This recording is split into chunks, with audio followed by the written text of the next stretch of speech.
मग भाजपचं काय होणार? आता तुमचा एकच चेहरा आहे, तो सुद्धा चालत नाहीये. मग 2 वर्षानंतर तुम्ही सुद्धा झोडी अडकून गेल्यानंतर जे सगळे धोंडे आहेत ते भाजपवाल्यांच्या पदरामध्ये टाकल्यानंतर भाजपचं काय होणार हा मला प्रश्न पडलेला आहे. असो, या सगळ्या पुढच्या गोष्टी आपल्याला काय करायच्या नाहीत. मला तुम्हाला विचारायला आलोय मी, कारण डोंबिवली हे विद्येचं माहेरघर आहे. ज्या भाषेमध्ये प्रधानमंत्री बोलतायत, मला नकली संतान बोलतायत, हे तुम्हाला मान्य आहे?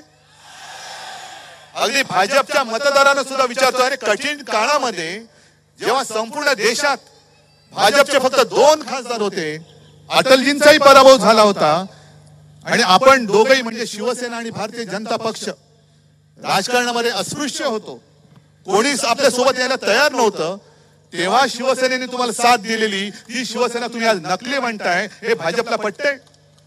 अस्सल जे भाजपाचे लोक आहेत त्या विचारधारेचे, जे रामभाऊ म्हाळगी प्रबोधिनीमध्ये संस्कारित झालेली लोक आहेत, त्यांना हे पटतंय का?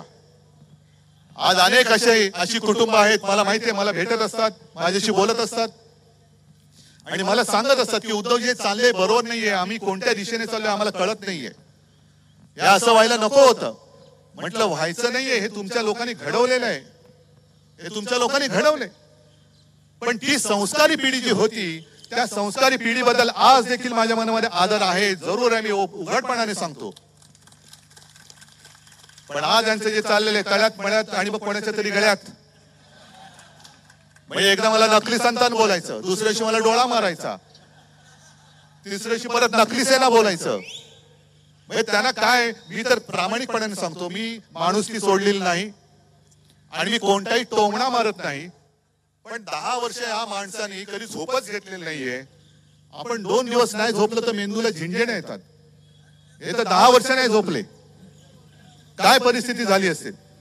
आणि भाजपला, आत्ताच्या भाजपला सांगतो की तुम्ही एवढे निर्दयी होऊ नका, थोडं त्यांना आराम करू द्या. आता त्यांच्या भाषणामध्ये काल आज उद्या काय कळत नाही, म्हणून मी या सरकारला मोदी सरकार नाही बोलत, गजनी सरकार बोलतो. या गजनी सरकारच्या हातात उद्या तुम्ही देश देणार आहात? कारण उद्या कदाचित विसरून जातील, अरे तुम्ही मतदार देशाचे आहात, मला वाटलं पाकिस्तानचे आहात.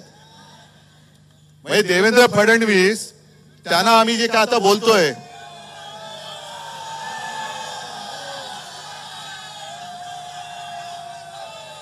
काय बोललात? मी अक्षय कुमारला एक सांगतोय की अक्षय कुमारजी, तुम्ही प्रधानमंत्र्यांचा परत 4 तारखेच्या आत इंटरव्ह्यू घ्या आणि आंबा कसा खायचा विचारलं तसं टरबूज कसं खायचं विचारा. पण 4 तारखेच्या आत घ्या, कारण टरबूजचा भाव जो आहे तो त्याच्यानंतर उतरणार आहे, आता तर नाहीच आहे. म्हणजे त्यांचं कसं चाललंय की मी चपराशी झालो तरी चालेल, पण मी पुन्हा येईन.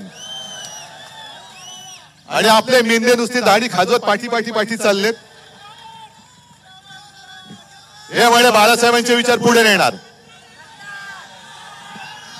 महाराष्ट्र तुमच्या डोळ्यात एकत लुटला जातोय तरी मिंदे तुम्ही दिल्लीश्वराची चाकरी करताय, हे बाळासाहेबांचे विचार आहेत. ज्या आमच्या छत्रपती शिवाजी महाराजांनी सुरत लुटली होती, त्या सुरतेचे 2 जण माझ्या छत्रपतीचा महाराष्ट्र तुमच्या डोळ्यात देखत लुटतायत, तरी सुद्धा तुम्ही शेपट्या घालून तिकडे चाकरी करतायत, हे बाळासाहेबांचे विचार, हे तुमचं हिंदुत्व. आणि म्हणून मी तुम्हाला जे वचन दिलेलं आहे की महाविकास आघाडी महाराष्ट्रामध्ये आणि इंडिया आघाडीचं सरकार देशात येणार म्हणजे येणारच. आणि इंडिया आघाडीचं सरकार आल्यानंतर महाराष्ट्राची होणारी लूट ही पहिल्या प्रथम मी थांबवणार. आणि महाराष्ट्राचं लुटलेलं वैभव यांनी जे गुजरातला नेलेलं आहे, हे वैभव, लुटलेलं वैभव मी माझ्या महाराष्ट्रामध्ये आणून दाखवल्याशिवाय राहणार नाही. शेतकऱ्यांसाठी सुद्धा वचनं दिलेली आहेत. 10 वर्ष मोदीजी तुम्ही होतात, आज महाराष्ट्राबद्दल कळवळ आलंय. अनेकदा आम्ही तुम्हाला सांगितलं की मराठीला अभिजात भाषेचा दर्जा द्या, अजून का दिला नाहीत? आज अमित शहा कुठेतरी बोललेत की मोदींना पुन्हा 3ऱ्यांदा प्रधानमंत्री करा, जो गोहत्या करेल त्याला आम्ही उलटे टांगू.